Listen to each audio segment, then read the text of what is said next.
Thank you very much. Be smiling, और आप हंसते नहीं हैं, हंसिए, स्माइल करिए, be smiling, be happy, God bless you. बोला करिए कि I am blessed, I am blessed, I am happy. तो बोलिए, देखिए इस बोल का क्या कमाल होता है, क्या आपको इसका असर होता है। तो देखिए, आज हम आपको एक और व्यक्ति की कहानी बताने जा रहे हैं, जिसकी माँ जो थी वह एक मामूली से कैफे में काम करती थी। वो 13 साल का था, 13 साल का था, और उसके जो पिताजी हैं वो उसकी माँ से तलाक ले चुके हैं। माँ ही पालती है अपने बच्चे को। 13 साल के हैं वो, तब की ये कहानी है। वो उसकी माँ चूंकि एक छोटे से कैफे में काम करती थी, तो आप जानिए कि उसको कितना वेतन मिलता रहा होगा, और उसके सहारे वो अपना खर्चा चलाती थी। उसने अपने लड़के से कहा कि तुम्हें काम करना होगा, तुम्हें काम करना होगा, और जाओ शहर में खोजो, कम से कम 6 लोगों का टारगेट बनाओ, और 6 लोगों के पास बारी बारी से जाओ। उनमें से कोई तुमको अपने यहाँ काम पर रख लेगा, और अगर काम नहीं करोगे तो घर का खर्चा नहीं चल पाएगा। तो 13 साल का लड़का, जिसका नाम डेविड होल्डर है, नाम नोट कर लीजिए, हो सकता है पढ़ने का, क्योंकि बहुत बड़ा आदमी अब है वो। David holder, DAVIDHOLDER, David holder. David holder 13 साल के हैं।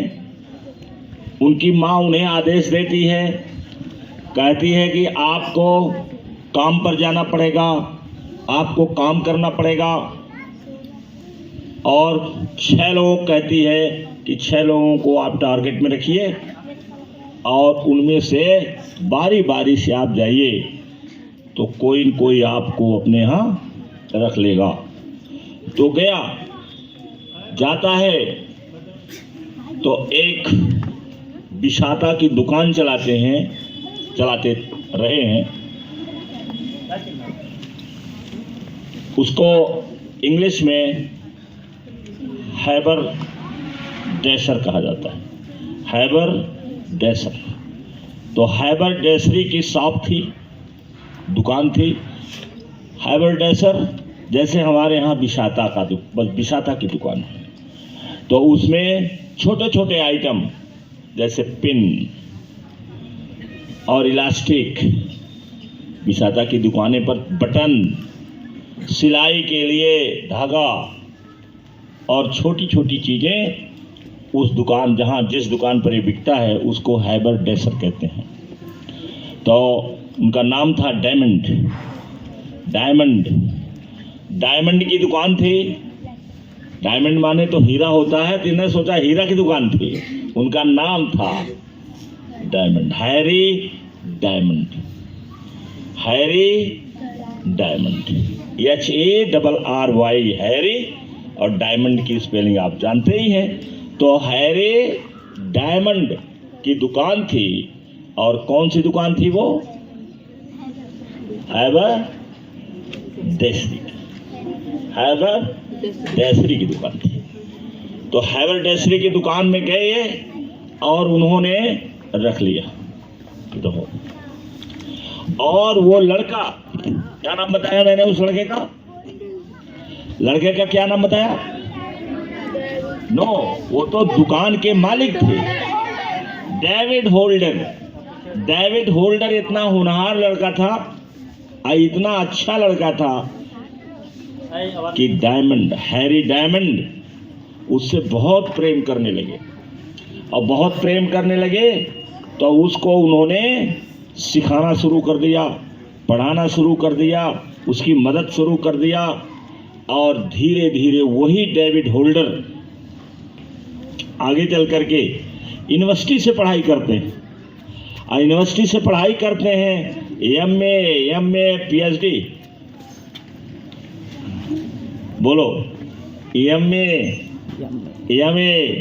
और पीएचडी। आज वो एंटरप्रेन्योर हैं, माना बिजनेसमैन हैं, नाम उनका है। दुनिया में जितने अमीर आदमी हैं उसमें उनका नाम है, डेविड होल्डर का नाम है। और हेल्थ केयर का, स्वास्थ्य से संबंधित चीज़ों का वो कंसल्टेंट है, उसमें सलाह देते हैं कैसे स्वस्थ रहिए, और उससे संबंधित बिजनेस उनका है। तो आप बताइए कि इतना ऐसा लड़का जो 13 साल का है, उसकी माँ उसे कहती है कि तुम्हें काम पर जाना है, काम पर जाता है, वहाँ अपने कार्य पद्धति से, अपने व्यवहार से जो उसके मालिक हैं वो उससे इतना प्रेम करने लगते हैं कि उसे वो सिखाने पढ़ाने लगते हैं, उसके मेंटर हो जाते हैं, उसके कोच होते हैं, उसके बॉस होते हैं, बॉस माने मास्टर, उसके बॉस बन जाते हैं, और पूरी पढ़ाई लिखाई सब उनकी देखरेख में होने लगी। तो वो जा करके आज इतना बड़ा बिजनेसमैन है। कौन? David holder. तो आप अगर इनके बारे में पढ़ना चाहेंगे तो आप पढ़ सकते हैं। मैंने कहा आदत डालिए पढ़ने के लिए, लर्न कीजिए, और लर्न करने के बाद उसे समझिए। जैसे यहाँ 2 पात्र का वर्णन किया है मैंने, 2 पात्र हैं, बल्कि 3 पात्र हैं। 3 लोग इस कहानी में, छोटी सी कहानी में आपके आए हैं, और उसमें तीनों में से पहला कौन है? नंदिनी बताएंगी पहला कौन है? अब नहीं, क्यों? सुन नहीं रहे। ऐसे ही जब आप सुनेंगे नहीं तो आपके समझ में नहीं आएगा, और आपके समझ में नहीं आएगा तो इंटरेस्ट नहीं जागेगा, नहीं तो आपको इंटरेस्ट जाग जाएगा कि ये कौन आदमी है, किसी से पूछना, किसी से कहना। जब दिमाग में हमारे रहता है तभी हम सामने देखते भी हैं। अगर दिमाग में नहीं है, कोई आदमी आए यहाँ नल पर पानी पीने जाए और पानी पी करके फिर चला जाए, इस जहाँ आप बैठे हैं इसी रास्ते से जाए, और जाने के बाद आप फिर मिलिए उससे, कहिए कि आपने नल के पास कितना पेड़ देखा आपने, वहाँ बताइए